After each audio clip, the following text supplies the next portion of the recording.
Pravin, Gordhan, he has served South Africa. Number one, he participated in the liberation struggle in order for us to be free. We must thank him for that. Number two, he actually occupied different positions in government, including being SARS commissioner, by the way.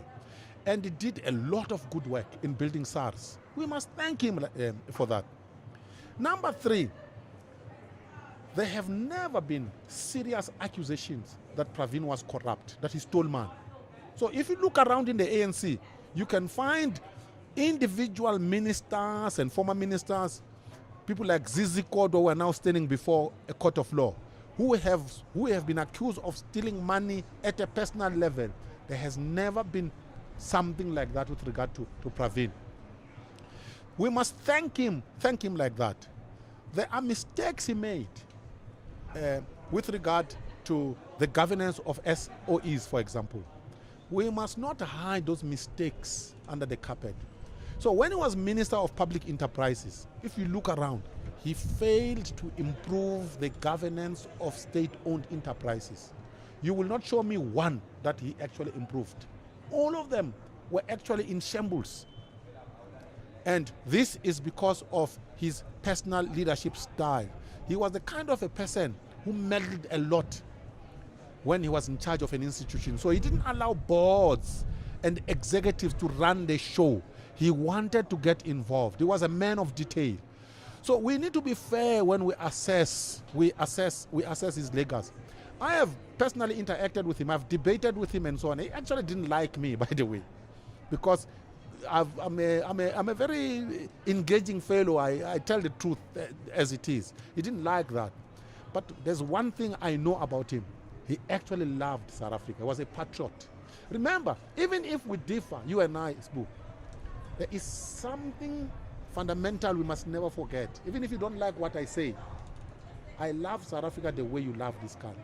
And that is what joins us together. So if there were to be a war, you and I would take up arms and be on one side and shoot the enemies. Must never forget that. Pravin was a patriot. He loved this country the way we all do. So when I go back to the ANC, and we touched on it a bit, DP Paul Mashatile and Mr. Panyaza Lesufi, who do you think is emerging on the next elections? And you did say, Uguti, things are different. It's not like before. Uguti, you become president of the ANC, you're going to become president of the country. But out of the two, I don't want to call them factions, but out of the two politicians, I see Panyaza emerging. Maybe not as president, but Paul has offended people. He became president almost the same way Didi Mabuza became. He became deputy president almost the same way Didi Mabuza became president.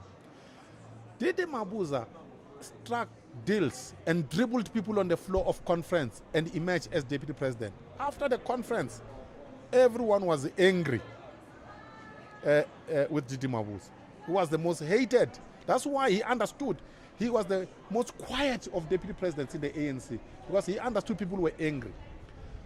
I said it, and people said no. I said, Didi Mabuza will never be president of the ANC. And they understood. When time came, he just vanished. Paul has offended people, by the way. His comrades in KwaZulu-Natal feel like he has dribbled them because he was on the same slate with the former Minister of Health, Zweli Mkhize.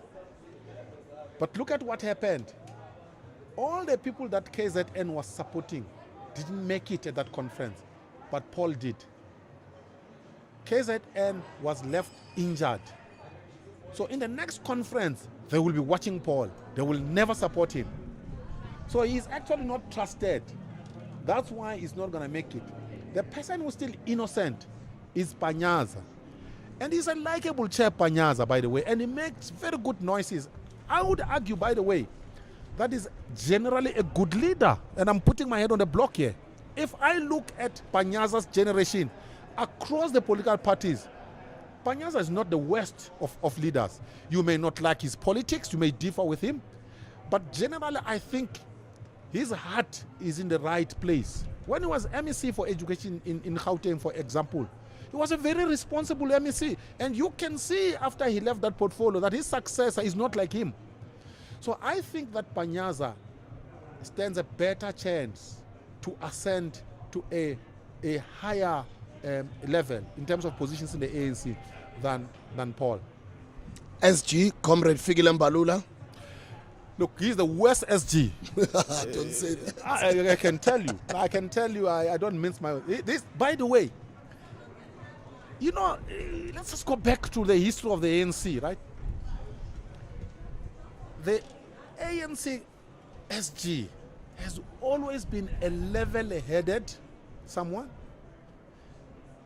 the most sober, who doesn't make noise. If you look at all the SGs of the ANC, by the way, and generally would be very educated, general. So this is the profile of an ANC SG. If you, from the beginning, the SG that things began to go wrong with Ace Magashule in the Free State, when he became SG, there was a change in the character of an ANC SG. And Fikile Mbalula realized that anyone, even a goat, can be SG. And I can raise my hand. This has changed. He is the worst of SGs in the ANC. He makes a lot of noise. He is not a respectable human being, by the way. He is not sober. After he has spoken, either you laugh or you wonder what has gone wrong with the ANC. You can't reflect after Fikile has spoken. That Cyril Ramaphosa, by the way, wanted Fikile to be SG of the ANC, tells me that actually Cyril Ramaphosa wanted to kill the ANC.